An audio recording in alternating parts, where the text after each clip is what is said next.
Bien, continuando con el desarrollo de nuestro programa, hoy abordaremos el tema de la reparación digna. Siempre pues estamos ahí proyectando un pensamiento de John Hay, que fue el primer presidente de la Corte Suprema de Estados Unidos. Era político, diplomático y también, digamos, jurista. Y entre todos sus conocimientos se expuso ese pensamiento. Lo más importante, digamos, la ley, lo más importante, la moral. Es decir, en el ejercicio profesional debemos actuar dentro de los cánones éticos y morales. El mejor abogado, los principios, por supuesto, la lealtad, la legalidad, etcétera, etcétera. Y el mejor es la conciencia. Siempre que a veces obramos mal, la conciencia nos está ahí cuestionando. Entonces, como él dice, el mejor juez, la conciencia. Bien. Cuando hablamos de la acción penal, indiqué que esta tiene su origen derivado de la comisión de un delito, una falta. Y cuando hay comisión de delito o falta, la ley, especialmente el artículo 102 del Código Penal, señala que el que es responsable penalmente también lo es civilmente. ¿Qué significa eso? Que la comisión de un delito no solo, digamos, la víctima no solo es afectada en su patrimonio, en su integridad física, emocional, etc. Y que la comisión de este delito obviamente implica el procesamiento de una persona a un proceso penal. Y para ello, pues la ley le concede la acción penal y la puede canalizar a través de una denuncia, de una querella. Pero también la comisión de un hecho delictivo deriva el nacimiento de otra acción distinta a la acción penal, que es la reparación digna, que es la que vamos a ver. Y reparación, el artículo 124 del Código Procesal Penal introdujo la reparación digna a raíz de las reformas que tuvo el Código Procesal Penal, lo que se conocía como la acción civil. Hoy se le denomina reparación digna. Y la reparación digna lo que busca es el resarcimiento de los daños y perjuicios causados por el delito, y que la reparación digna busca precisamente el pago de daños y perjuicios causados por el delito a la víctima. En ese sentido, entonces, la reparación digna se define tal y como aparece en las dos definiciones que ponemos en la presentación. ¿Y qué nos dice la primera definición? ¿Alguien nos puede apoyar dándole lectura a lo que es la primera definición? La reparación digna es el derecho que tiene la víctima o agraviado de exigir ante el órgano jurisdiccional competente la restitución o resarcimiento de los daños y perjuicios causados por el delito. Gracias.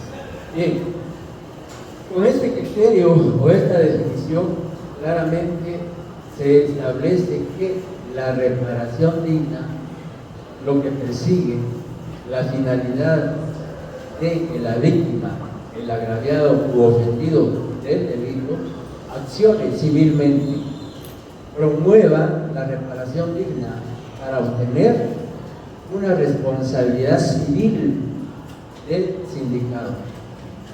Y esa responsabilidad civil se traduce en el pago o la indemnización por los daños y perjuicios que ese delito le causó a la víctima.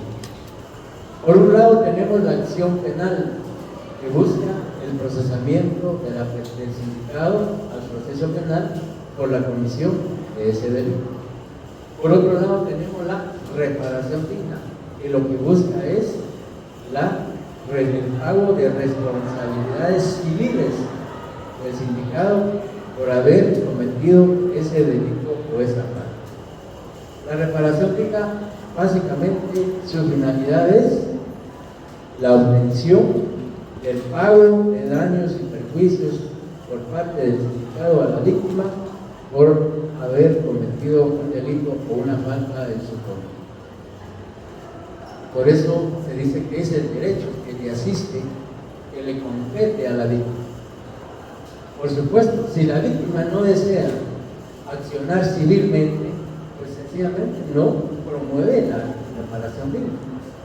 Pero si la víctima no solo desea que el sindicado sea sometido a un proceso penal, pero además de eso, que él pague por los daños y perjuicios causados por el delito, entonces promueve la reparación digna.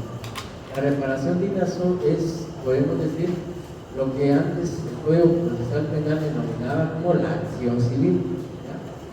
Por eso decía yo que la comisión de un delito implica el nacimiento de dos acciones, la acción penal y la acción civil, que se conocía hoy reparación digna. Bien, y claramente lo dice, que lo que busca la víctima es el resarcimiento de los daños y perjuicios causados por el delito. La otra definición señala que la reparación digna, derecho que tiene la víctima o agraviada para demandar al sindicado respecto a la restauración del derecho afectado por el delito o falta y ser reconocida como persona con dignidad e igualdad dentro del proceso penal. Históricamente, la víctima siempre había sido, o decirlo así, no se le daba la importancia dentro del proceso penal.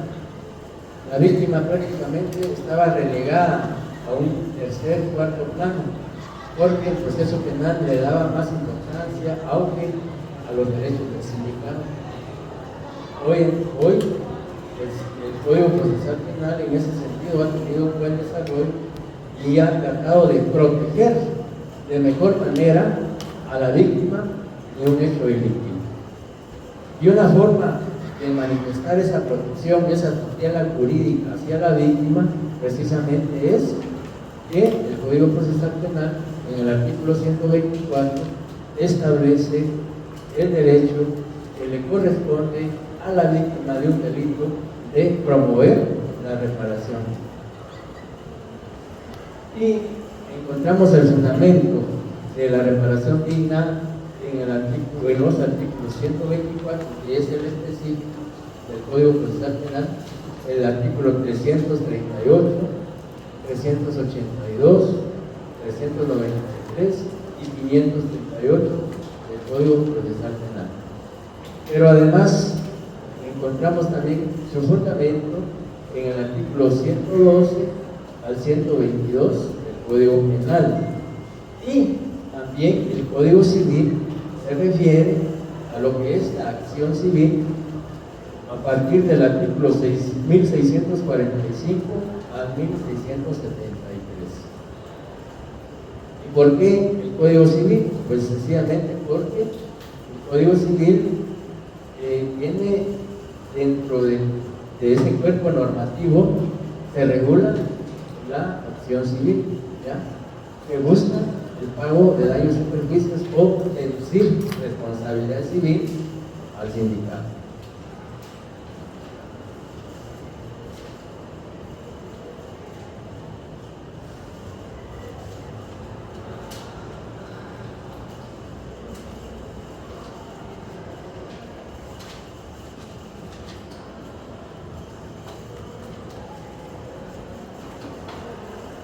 ¿Qué abarca o qué comprende la reparación digna?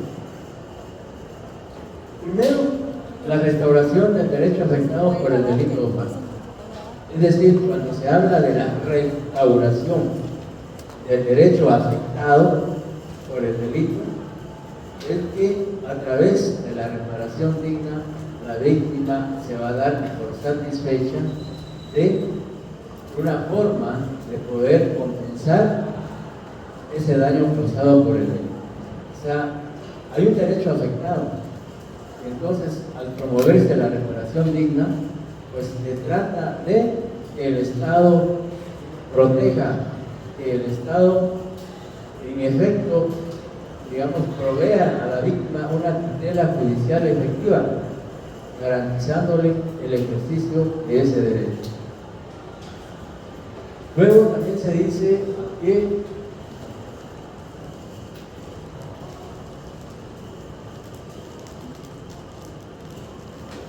ser reconocido como persona o sujeto con dignidad e igualdad dentro del proceso. Hace un instante les decía yo que en el proceso penal la víctima no tenía la importancia o el auge o trascendencia que hoy tiene, aunque todavía hay muchas desigualdades entre el sindicado y la víctima. En el Código Procesal Penal encontramos algunos artículos en donde se evidencia claramente que en algunos derechos la víctima se ve limitada, ¿verdad? Sin embargo, pues con las reformas del Código Procesal Penal se pretende que la víctima realmente sea reconocida, no solo como sujeto, como persona, sino también, como dice ahí, como una persona que ha sido no solo afectada en su derecho por la comisión del delito, sino también por el hecho de ser persona, que se le reconozca esa dignidad.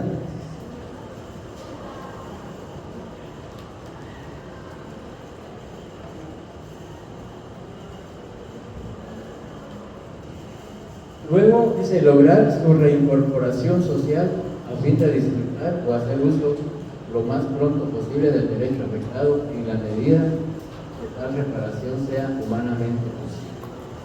Es decir, lo que se pretende es que ese derecho que ha sido afectado, que esa reparación al que tiene derecho la víctima se haga lo más inmediato posible, a efecto de que la víctima se sienta protegida jurídicamente, se sienta satisfecha de el reconocimiento y la reparación de ese derecho afectado. Y luego una indemnización. Y realmente la finalidad de la reparación digna es precisamente una indemnización, es decir, que se le pueda reconocer económica o pecuniariamente a la víctima una determinada cantidad por el daño o perjuicio causado por el delito. Aunque el daño moral o psicológico, como vamos a ver más adelante, no tiene una valoración económica, sino que prácticamente el daño moral no puede en un momento dado asignársele un monto o una cantidad para reparar ese daño causado, a diferencia de un daño material que sí puede ser solucionado a través de una indemnización económica, lo que no ocurre con un daño moral o psicológico. Características de la reparación digna. Según el autor que citamos ahí, doctor José Gustavo Quirón Calles, él escribe, bueno, últimamente escribió un libro sobre la teoría del delito y ahorita recientemente publicó un texto sobre la argumentación y el litigio del proceso penal. Él, cuando escribe sobre la reparación digna, no sé por qué es que se corre esto.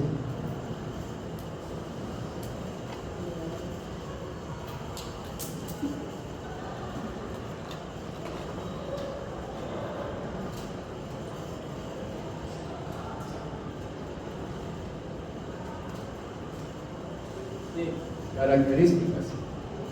Según este autor, la reparación digna, en primer lugar, se dice que es post-delictual, porque es una consecuencia del delito humano. procede después de la emisión de una sentencia condenatoria. Si la sentencia es absolutoria, aunque se haya promovido la reparación digna, no podía declararse procedente o aceptarse. ¿Por qué? Porque la sentencia, al ser absolutoria, libera al acusado de todos los cargos, incluyendo los daños y perjuicios. Por eso se dice que la reparación digna solo se puede plantear posterior a que el acusado sea condenado a través, valga la redundancia, de una sentencia condenatoria. Mejor no me voy a mover porque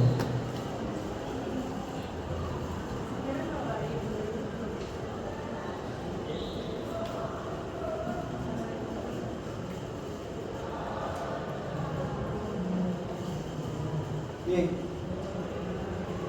También se dice que la víctima como sujeto procesal tiene derecho a demandar la reparación del daño lesionado y la indemnización, daños y perjuicios provocados por delito o falta. Lo que ya decíamos, que la reparación digna lo que persigue es una indemnización, sobre todo económica, aunque no necesariamente tiene que ser solo económica, puede ser digamos, restituido este derecho a través de otra forma, no obligadamente tiene que ser solo económico. En términos generales siempre es lo económico, es decir, con una cantidad que se le otorga a la víctima por el daño causado, pues la víctima se da por satisfecha. ¿Perdón? ¿Alguien preguntó? Bien, entonces luego dice, es procedente solicitar medidas cautelares. ¿Qué significa esto? Significa que la víctima puede solicitar el embargo de cuentas bancarias, el embargo de vehículos, el embargo de bienes, inmuebles, para garantizar el pago de los daños y perjuicios causados por el delito. A eso se refiere que medidas cautelares, ¿ya? Lo que se pretende con las medidas cautelares es que a la víctima se le garantice a través del embargo de bienes o de cuentas bancarias que va a pagar los daños y perjuicios causados por el delito o por falta. Luego, el resarcimiento a la víctima no comprende solo el aspecto económico, sino también moral y psicológico. Como les decía, muchas veces la víctima se puede dar por satisfecha al indemnizársele económicamente, pero ese daño moral o psicológico muchas veces no puede ser reparado, ¿ya? No puede repararse. Una persona a quien públicamente a través de los medios de comunicación por ejemplo, pensemos en un delito de violación o secuestro. Generalmente en los medios de comunicación se publica, ¿ya? Y puede ser que dice la señora o la señorita fulana de tal fue víctima del delito de violación. Solo esa publicación no solo la afecta moral y psicológicamente, sino también afecta su reputación, su prestigio, su dignidad, y que eso le puede generar consecuencias familiares, laborales, profesionales, sociales, etc. Entonces, el daño moral o psicológico es tan grave, tan amplio, que no puede muchas veces satisfacerse de ninguna manera. El daño se causó, y aún y cuando muchas veces salgan aclaraciones en los medios de comunicación, la persona siempre va a quedar con ese estigma etiquetada, como se dice comúnmente. Bien, el Código Procesal Penal, en el artículo 124, establece en qué momentos procesales se puede promover la reparación digna. Dice, en primer lugar, se puede plantear dentro del proceso penal, una vez dictada sentencia condenatoria. Y también se puede promover la reparación digna en la vía civil independientemente del proceso penal. Es decir, la ley le da a la víctima esa facultad. Si la víctima desea promover la reparación digna dentro del proceso penal, lo puede hacer, ¿verdad? Pero si la víctima prefiere promoverlo en la vía civil, en un juzgado civil, pues también la ley le permite que lo pueda hacer. Lo que sí es importante es que tiene que existir sentencia condenatoria para que se pueda promover la reparación digna.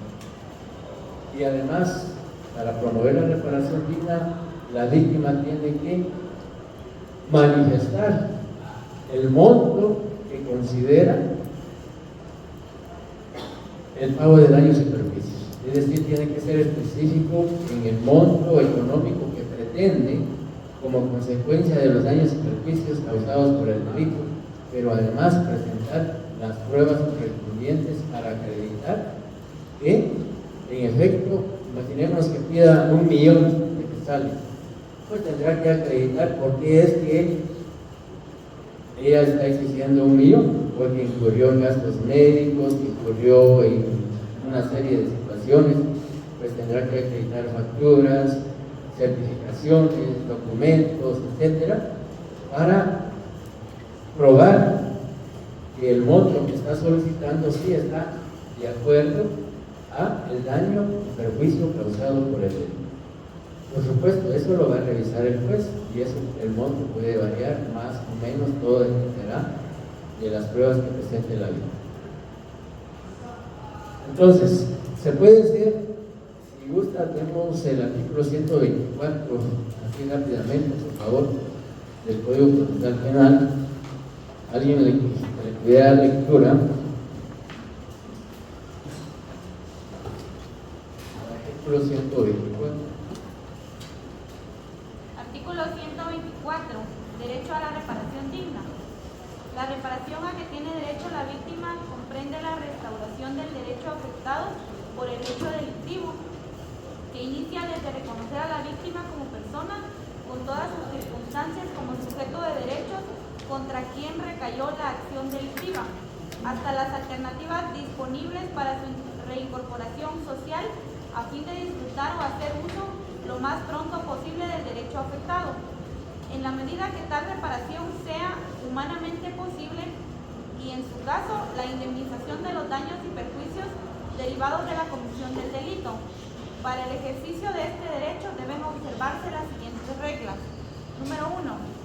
La acción de reparación podrá ejercerse en el mismo proceso penal una vez dictada la sentencia condenatoria. El juez o tribunal que dicte la sentencia de condena, cuando exista víctima determinada en el relato de la sentencia, se convocará a los sujetos procesales y a la víctima o agraviado a la audiencia de reparación, la que se llevará a cabo al tercer día. Número 2. En la audiencia de reparación se deberá acreditar el monto de la indemnización, la restitución y, en su caso, los daños y perjuicios conforme a las reglas probatorias y pronunciarse a la decisión inmediata en la propia audiencia. Número 3. Con la decisión de reparación y la previamente relatada responsabilidad penal y pena, se integra la sentencia escrita. Número 4. No obstante lo anterior, en cualquier momento del proceso penal, la víctima o agraviado podrán solicitar al juez o tribunal competente la adopción de medidas cautelares que permitan asegurar los bienes suficientes para cubrir el monto de la reparación. Número 5. La declaración de responsabilidad civil será ejecutable cuando la sentencia condenatoria quede firme. Si la acción reparadora no se hubiera ejercido en esta vía, queda a salvo el derecho de la víctima o agraviado a ejercerla en la vía civil. Gracias.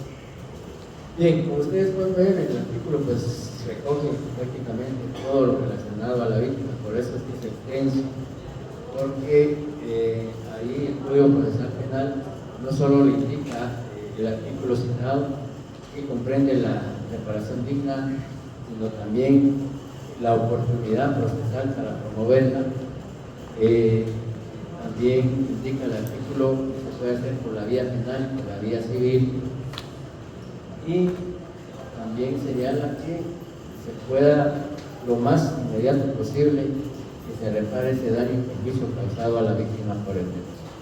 Licenciado, tengo una duda. Entiendo de que tiene que estar sentenciada, el sujeto activo tiene que tener sentencia firme para poder proceder a solicitar la reparación digna. ¿Qué sucede si el sujeto activo obviamente va a estar privado de libertad y no tiene propiedades, no tiene bienes para que pueda pagarle a la víctima? ¿Qué pasa? Bueno, si no tiene bienes ni cuentas bancarias, prácticamente, aunque sea condenado a pagar la reparación digna, no tendría. ¿Ya? Entonces no se podría hacer efectiva el pago de esos daños y perjuicios que no cuenta. Pero veamos lo que dice el artículo 112 del Código Penal, más que todo el 115. Código Penal. Código Penal. Veamos el 115 del Código Penal. Si es tan amable de la lectura. Artículo 115, transmisión. ¿Ah? La responsabilidad civil derivada del delito o falta se transmite a los herederos del responsable.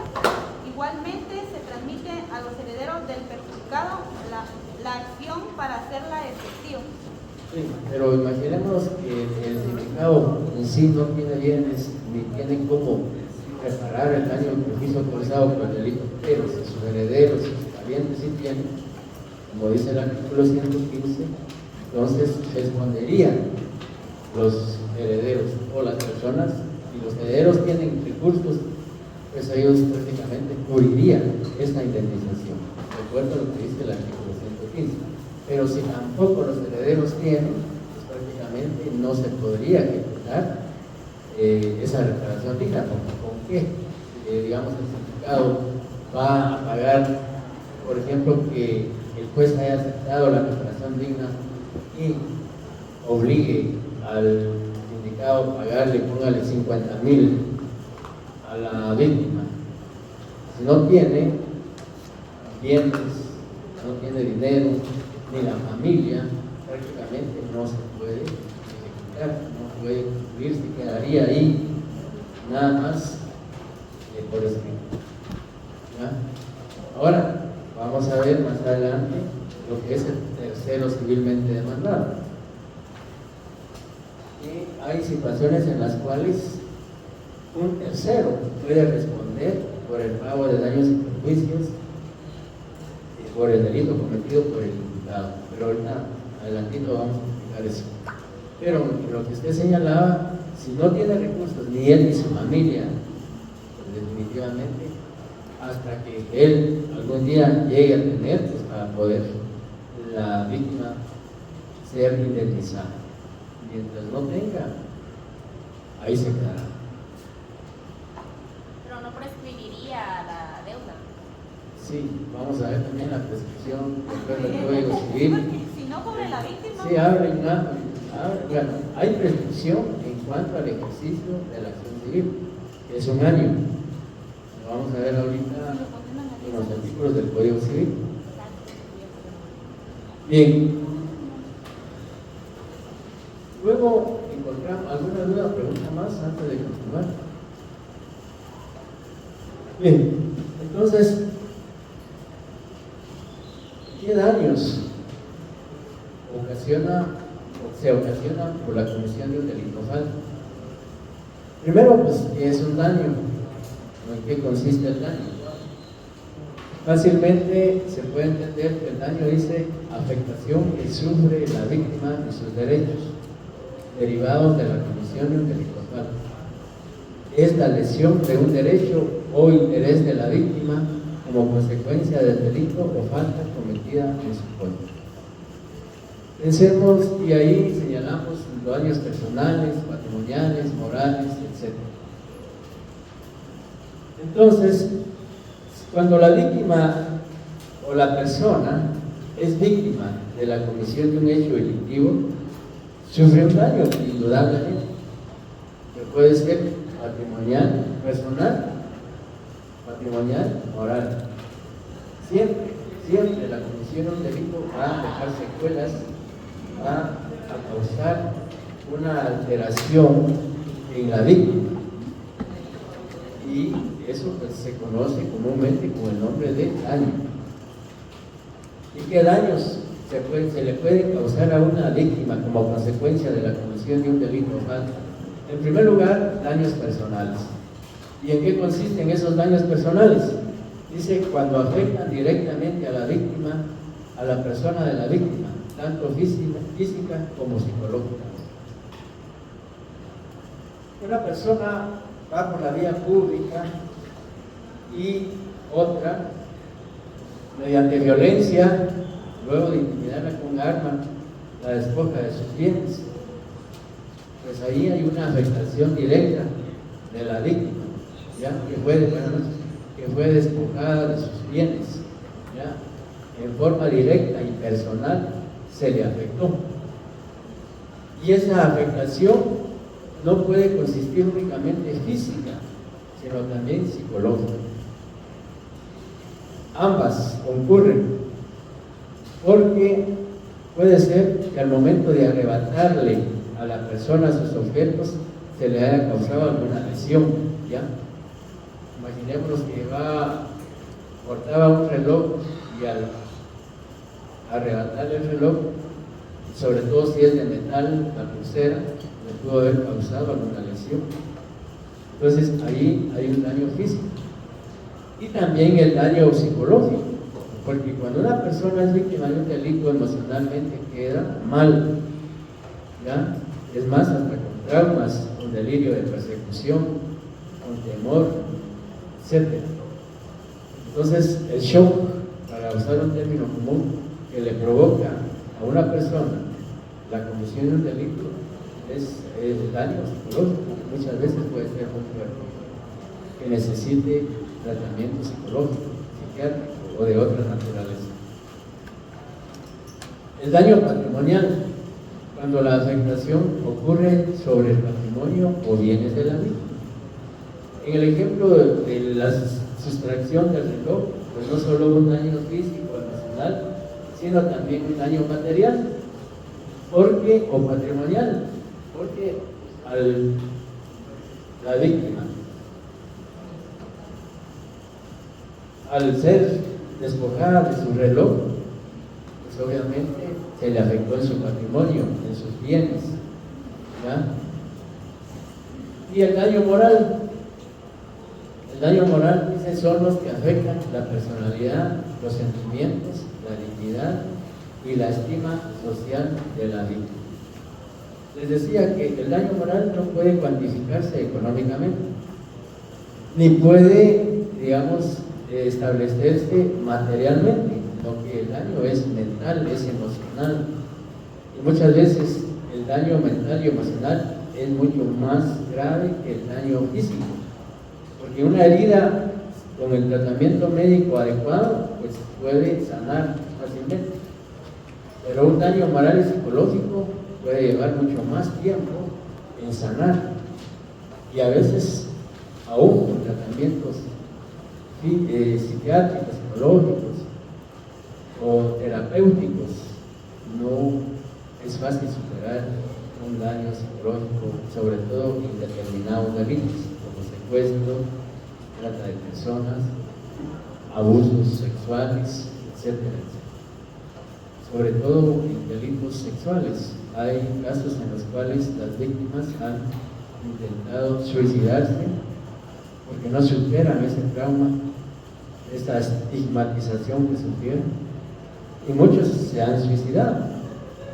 Otras pues tratan de evadir esa estigmatización utilizando drogas, alcohol y otras situaciones como una forma de evadir esa afectación que tuvieron como consecuencia del delito. El perjuicio. Perjuicios son las ganancias lícitas que no se han podido obtener, ¿ya? Que es diferente a un daño. Por ejemplo, pensemos que a una persona que se dedica a taxis el vehículo es su medio de trabajo y pensemos que un día desafortunadamente le roban el vehículo,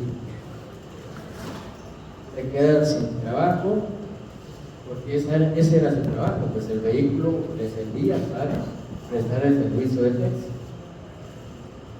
Entonces se le causó un daño personal, patrimonial, también moral. Pero el perjuicio que se le causa es que él ya no va a tener ganancias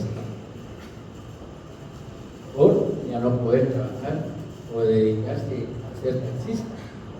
Entonces se le causó un daño, pero también se le causó un perjuicio, porque él va a dejar de obtener ganancias legales o lícitas como consecuencia de su trabajo. ¿Por qué? Porque ya no va a tener el medio idóneo para poder trabajar, ¿ya? Entonces, no solo se le causa daño, sino también un perjuicio. ¿Y en qué consiste el perjuicio? Como lo decimos aquí claramente, ganancias lícitas que no se han podido obtener. Él ya no va a tener ganancias, aparte de su ingreso económico por dedicarse al trabajo del taxista, pues él deja de tener ganancias. ¿Por qué? Porque ya no va a poder trabajar, al menos que compre otro vehículo y vuelva a la actividad que desarrollaba, pero de todas maneras se le causa un perjuicio. ¿Alguna pregunta o duda hasta el momento? Sí, una consulta. ¿Quién da la reparación digna en temas morales y psicológicos? ¿Perdón? ¿Quién da la reparación digna en temas morales y psicológicos? ¿Quién? La reparación, así, de la víctima en temas morales y psicológicos. ¿Quién daría la reparación? ¿Quién daría la reparación? El sindicato. El sindicato es el que tiene que reparar los daños y perjuicios causados por el delito. En cuanto a la reparación digna, si no lo puede hacer él, sus herederos, tal y como lo señala el artículo 115 del Código Penal. Ahora bien, ¿cuál es la naturaleza de la reparación digna? Dice que es penal. La naturaleza es que es penal. ¿Por qué? Porque es consecuencia del delito o falta. Tiene su fundamento en la justicia restaurativa.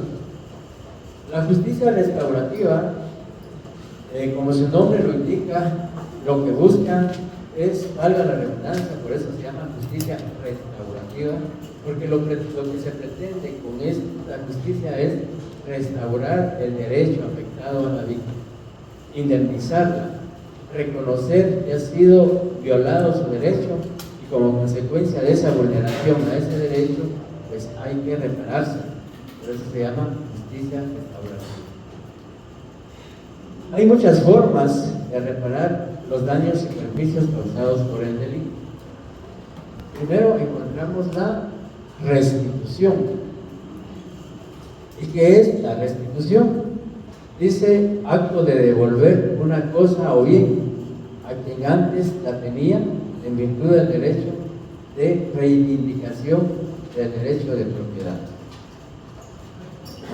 Por ejemplo, en el caso del ejemplo que les ponía de que la víctima es despojada de un reloj y la policía detiene al imputado y le incauta el reloj. Ese reloj lo consigna como una evidencia, ¿ya? Pero al concluir el proceso o antes de concluir el proceso, si la persona demuestra que es dueña del reloj con una factura o un acta notarial en donde ella declare que sí es propietaria de ese reloj, entonces luego de que se haga la investigación o se haga un reconocimiento del reloj o un espectaje del reloj, se le puede devolver. Entonces, ahí se le está restituyendo a él del objeto que le fue despojado. O bien, pensemos en el robo de un teléfono móvil.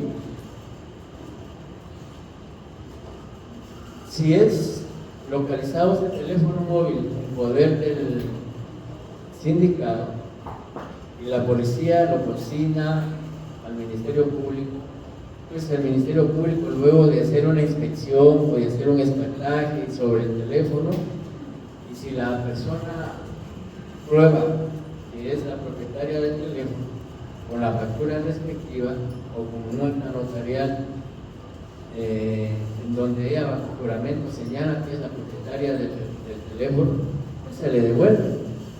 Ya el teléfono queda debidamente documentado con fotografías, vídeos o un acta ministerial que elabora el fiscal, etcétera, para acreditar la existencia material y física del teléfono.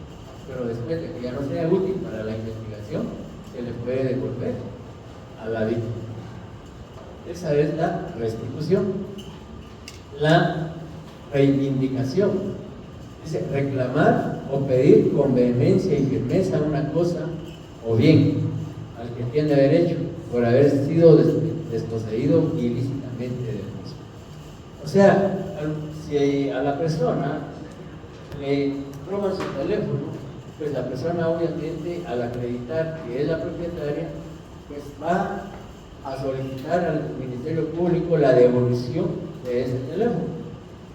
Y ahí, pues, con fundamento en esa petición, pues se está reclamando no solo el teléfono que le pertenece, sino también está haciendo uso de su derecho para que ese objeto le sea entregado.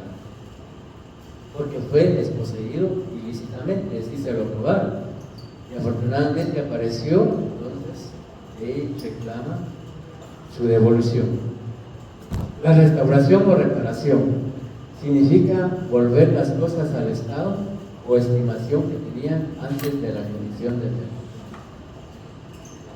Pensemos que, volviendo siempre al ejemplo del teléfono, entonces pudiera ocurrir que si el teléfono está en buen estado tal y como se lo quitaron a la persona, pues prácticamente se le devuelve en ese mismo estado.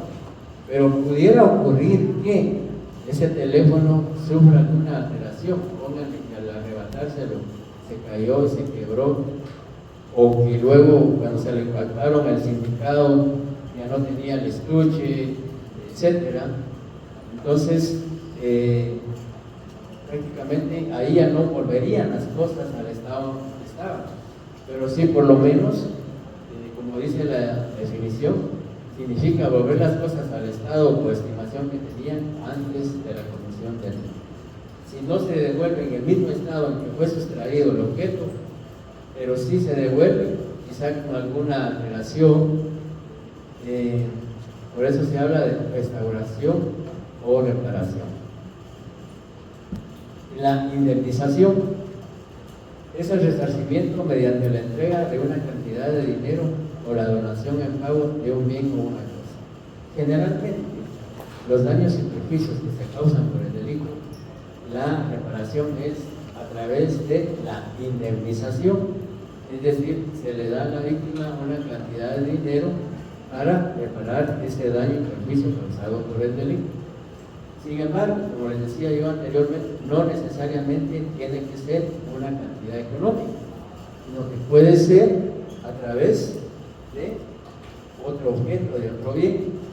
Por ejemplo, acá se dice resarcimiento mediante la entrega de una cantidad de dinero o la donación en pago de un bien y una cosa. Decirle, mire, yo no le puedo pagar el dinero, pero tengo esta propiedad y hagamos la escritura de donación, y con eso pues yo quedo exento de responsabilidades civiles y con eso pues reparo o indemnizo el daño causado por el delito.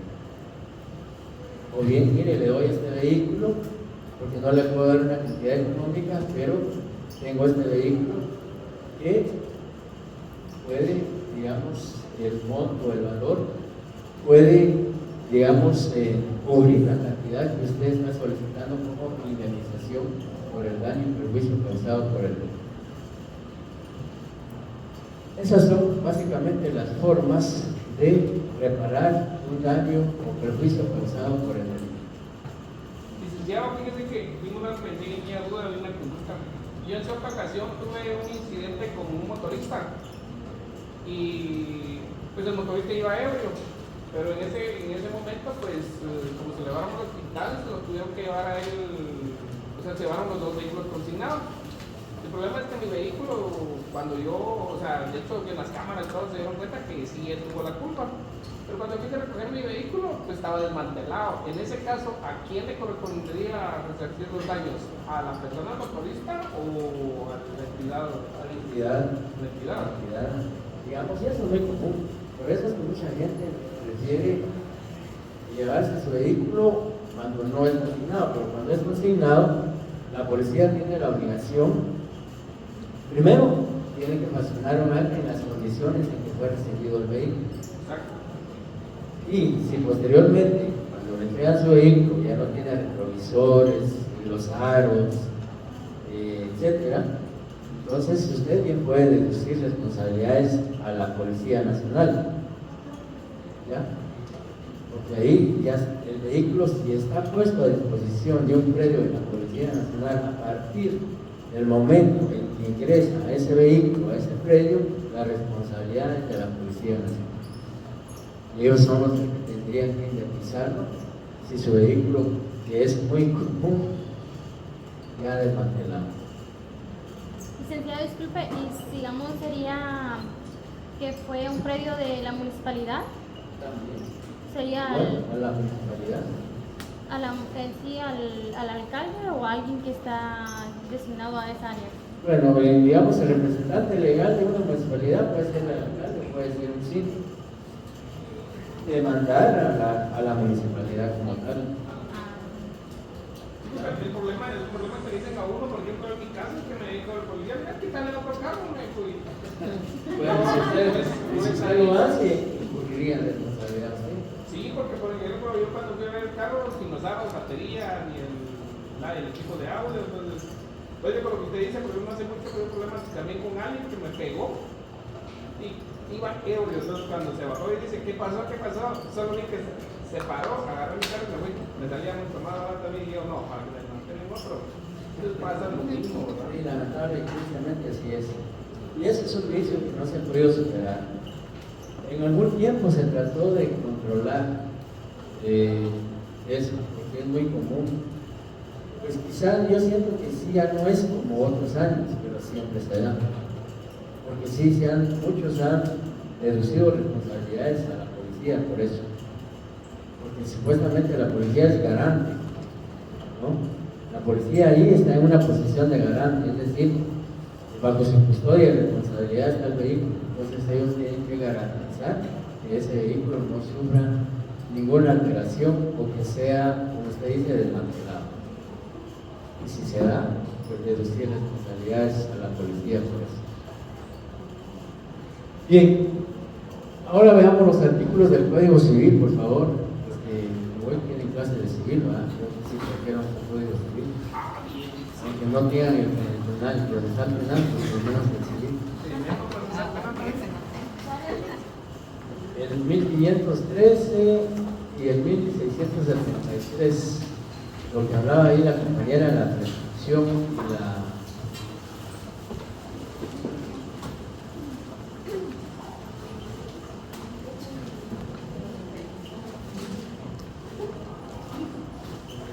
Lo leemos, licenciado. Por favor. Artículo 1513.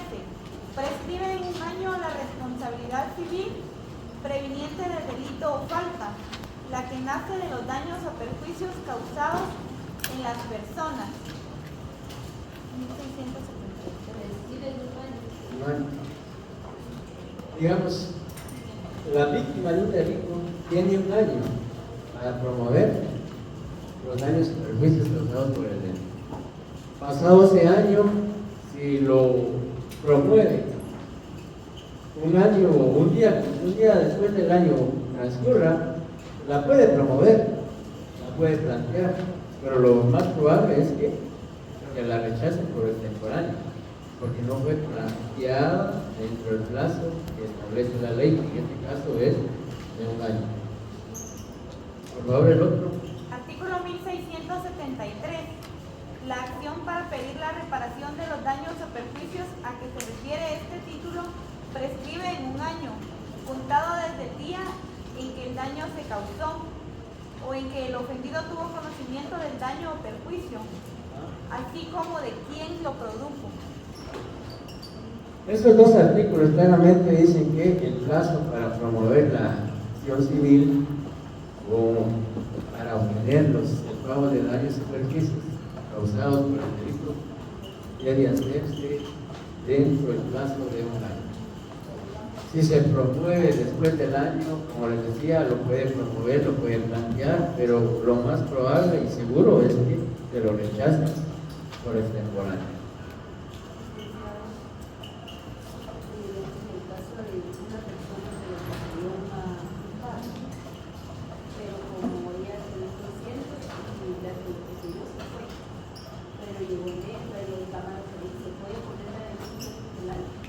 No, la denuncia es que aquí estamos hablando de la reparación digna, que es diferente a la denuncia. Digamos, si el ejemplo que usted plantea, la persona que causó la lesión culposa se dio a la fuga, pero a través de las cámaras se pudo establecer quién era. Pues en el momento en que ocurrió el accidente, la policía llega al lugar, ¿ya? Entonces la policía informa al Ministerio Público sobre ese hecho de tránsito y las lesiones causadas. A partir de ese momento el Ministerio Público inicia la investigación, ¿ya? Ahí ya no es necesaria la denuncia, al menos si usted quiere presentar la denuncia, la presentaría. Pero ahí ya prácticamente ahí se inicia el proceso por una prevención policial, porque la policía tuvo conocimiento del delito, lo informa al Ministerio Público y el Ministerio Público inicia la investigación. Ahora, en cuanto a la reparación digna, digamos, a partir de ese momento, usted tiene un año para poder promover la acción civil para lograr el pago de daños y perjuicios, ¿ya? Una cosa es la acción penal y otra es la acción civil. Como lo dice la ley, el artículo 513 y el 673, que la víctima tiene un año para promover la acción civil para obtener el pago de daños y perjuicios causados por el delito. Bien. También se habla de la responsabilidad o la acción civil se puede desistir o abandonar. Y el artículo 139 del Código Procesal Penal y 19 de la Ley del Orden Judicial le otorgan esa facultad a la víctima. Veamos lo que dice el artículo 139, por favor.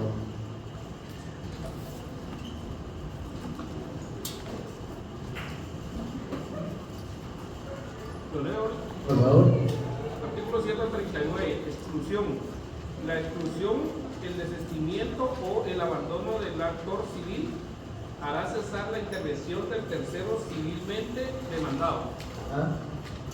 Y el 19 de la Ley del Orden Judicial, si alguien lo quiera, no le Ese sí no lo hago.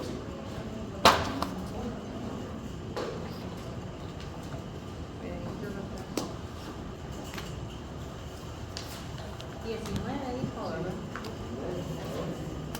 No, aquí lo tengo. Renuncia de derechos. ¿No? Renuncia de derechos. Se puede renunciar a los derechos otorgados por la ley siempre que tal renuncia no sea contraria al interés social, al orden público o perjudicial a terceros, ni esté prohibido por otras leyes. Gracias. Bien, entonces la ley permite que el actor, en este caso de la reparación digna, o la persona que promueve la acción civil, puede en un momento dado desistir, ya no continuar con la acción civil, porque decide ya no hacerlo, porque para ello implica gastos, tiempo, etc. Entonces decide ya no continuar. Ya la ley le permite que pueda desistir de seguir promoviendo la responsabilidad civil contra el imputado para obtener el pago de daños y perjuicios. Pero también dice la ley, en el artículo 139, que por abandono, ya él en un momento dado la ley dice la exclusión, el desistimiento o el abandono de la acción civil, cesará la intervención del tercero civilmente demandado. Hay abandono de la acción civil o de la reparación digna cuando la persona no demuestra interés, no promueve, no actúa, prácticamente solo la promovió y pasa el tiempo y no hace ninguna atención ni gestión. Pues básicamente se entiende que no hay interés, por lo tanto pues se estima por abandonado el ejercicio de esa acción. Bien, en cuanto al tercero civilmente demandado, esta es podríamos decir, es una institución jurídico-procesal que el Código Procesal Penal establece, lo que no existía con anterioridad, que es el tercero civilmente demandado. El Código Procesal Penal regula lo relacionado al tercero civilmente demandado a partir del artículo 135 al 140. ¿Y qué debemos entender como tercero civilmente demandado?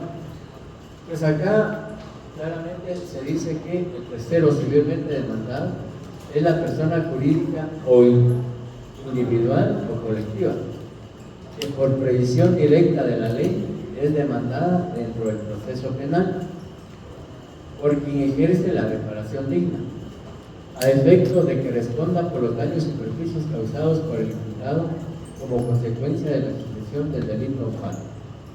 Su intervención es únicamente respecto a la responsabilidad civil y no penal. ¿Ya? Bueno, vamos a ilustrar para comprender mejor lo que es el tercero civilmente demandado. ¿Por qué se le llama tercero civilmente demandado? Porque es una tercera persona que no tuvo ninguna participación en la comisión del delito. ¿Ya? Es una persona ajena. ¿Ya?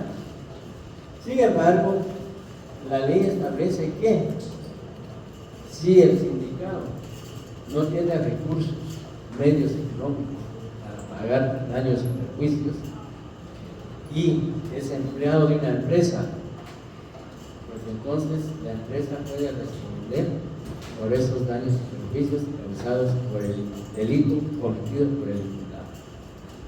Pero la responsabilidad del tercero civilmente es solo en materia civil, no penal, porque recuerden ustedes que la responsabilidad penal es personalísima.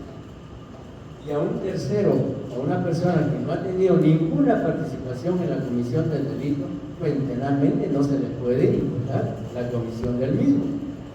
Pero sí, por ejemplo, imaginémonos que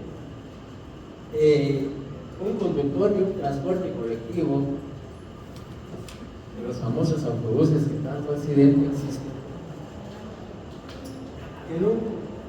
digamos, el conductor del transportes La Morenita iba de la ciudad capital al occidente del país con 48 pasajeros y tuvo un accidente, y en ese accidente murieron 5 personas y el resto con lesiones. Estamos ahí en presencia de un homicidio culposo y lesiones culposas. ¿Ya? ¿Y qué es la responsabilidad penal? Esa responsabilidad penal es deducida, se le deduce al imputado o al piloto. Pero el piloto no tiene recursos económicos para poder indemnizar a las víctimas de ese delito. Pero la empresa sí cuenta con recursos económicos. ¿Ya? La empresa de transportes La Morenita sí tiene recursos económicos para poder indemnizar tanto a la familia de los fallecidos como a los lesionados. Entonces, ¿qué puede hacer la víctima para promover la reparación digna? Pues entonces, en la vía civil, dentro del proceso penal, puede demandar a la empresa civilmente, demandar civilmente a la empresa para que la empresa se haga cargo de pagar los daños y perjuicios causados por el delito. ¿Por qué? Porque había una relación laboral del piloto que transportaba o conducía ese autobús, y la empresa, o sea, la empresa responde aquí por su trabajador, pero esa responsabilidad solo es civil, no penal. Por eso es que se le llama tercero civilmente demandado.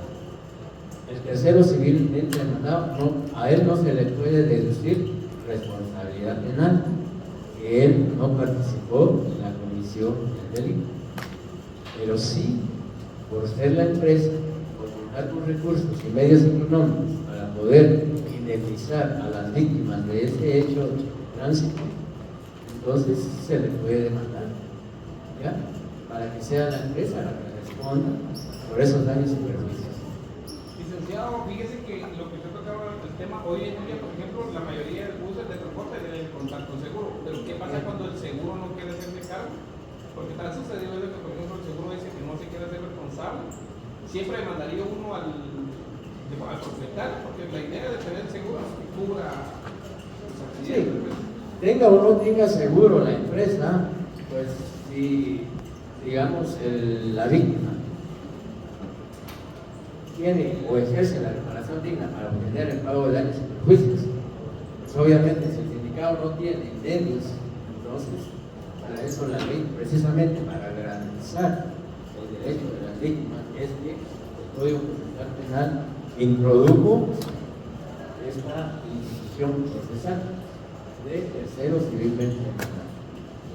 Como usted dice, muchas veces las empresas de seguros, si no, por ejemplo, imaginémonos que tenían un seguro, pero no estaban al día en las cuotas.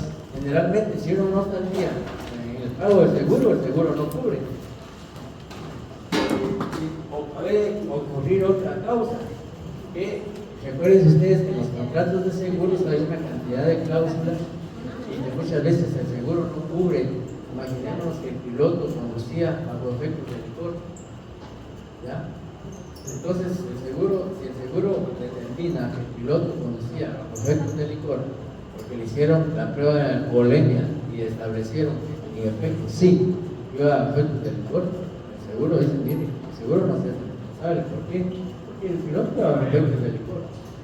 Entonces, pero independientemente de que haya o no haya seguro, si la víctima demanda a la empresa civilmente, pues en un momento la empresa tiene que responder por el pago de esos daños y perjuicios. ¿Alguna duda o pregunta, compañeros?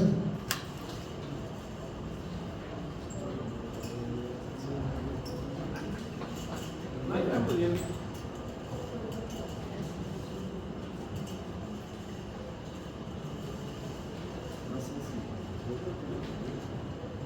Licenciado, fíjese que sí tengo una pequeña duda respecto a...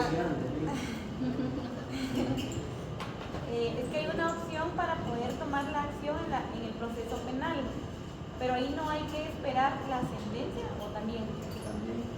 Entonces ya no es dentro del proceso penal. Bien. Entonces, ¿cómo es eso? Es que mire, pues, esa es una discusión que hay, porque tal y como lo dice el artículo 124, la idea es dar la idea de que hay que esperar que se dicte la sentencia condenatoria para promover la reparación digna. Sin embargo, en la práctica muchas veces se inicia, ¿ya? Se promueve la reparación digna. Y ya solo es de esperar que la sentencia sea condenatoria para poder prácticamente ya ejecutarlo, ¿ya? Usted puede promover al inicio del proceso, paralelamente puede iniciar la reparación digna dentro del mismo proceso, ¿ya? Hacer la solicitud que va a ejercer la reparación digna, presenta el monto de la indemnización que usted pretende, presenta las pruebas y respaldan su petición y el juez le da trámite, ¿ya? Y sigue su trámite. Pero el juez no la puede declarar con lugar todavía porque está pendiente la sentencia. ¿Y por qué? La ley exige que previo a que se ejecute la reparación digna haya sentencia condenatoria, porque puede ser que el proceso no se acredite la responsabilidad penal del acusado y pueda ser absuelto, ¿ya? Entonces, por eso es que hay que esperar que la sentencia sea condenatoria para poder, en este caso, ya el juez aceptar o declarar como lugar la reparación digna. ¿Y sería el mismo juez que da la sentencia? Sí. Ah, Exacto. gracias, licenciado. Más adelante vamos a ver eso, pero adelantándonos un poco para que no nos quedemos con dudas. En el juicio oral y público, si la víctima ejerció la reparación digna, después de que dicta sentencia el juez es condenado, el acusado, el juez señala una audiencia para declarar o resolver, mejor dicho, la procedencia o improcedencia de la reparación digna. Es más efectivo en la vía penal que en la civil. Sí, generalmente se hace dentro del mismo proceso penal. Muchas gracias. Sí, compañero. Una pregunta. ¿Es civilmente demandado también puede ser familiar? O sea, por ejemplo, es soltar de un tío, cuánto de la víctima también puede civilmente denunciar a la Sí. Digamos, si el vehículo está a nombre de él y prácticamente se establece que él es el propietario. Bueno, si no es propietario no podría, digamos, ¿por qué le va a reclamar usted varios servicios a una persona que no tiene ninguna relación, digamos, dentro del proceso? Tiene que haber una relación. El ejemplo que usted plantea es su tío, y el vehículo está a nombre de su tío, sí puede ser denotado civilmente por ser el propietario del vehículo y porque posiblemente tenga la posibilidad económica para poder indemnizar a las víctimas de ese daño y perjuicio, y que usted no lo puede hacer. En el caso ninguno de los dos tiene recursos, como lo dijimos anteriormente, pueden ser los herederos, y si tampoco los herederos pueden, prácticamente no podría en un momento dado la víctima lograr la indemnización.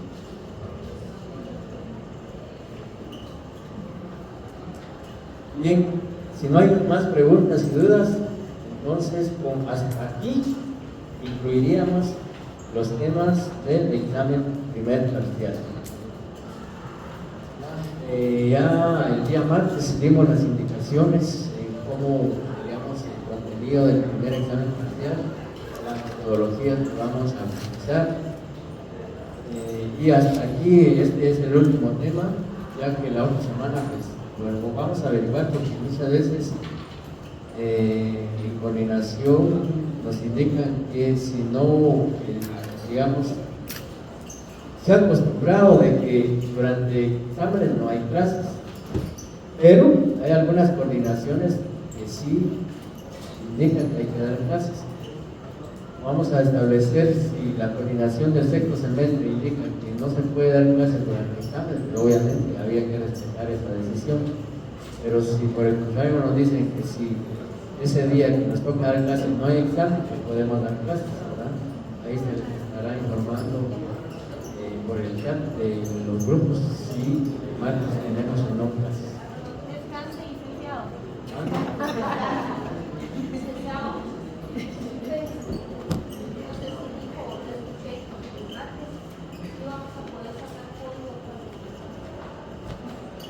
No solo sacarlos, utilizarlos. Si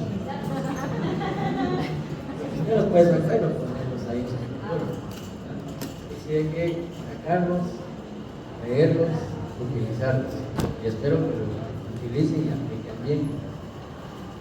Entonces, si no tenemos clases el martes y jueves de la otra semana, nos estaríamos saludando hasta el 2 de septiembre, que es nuestro primer examen parcial.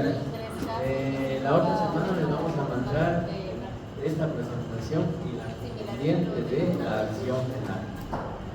Así es que feliz noche, buen descanso.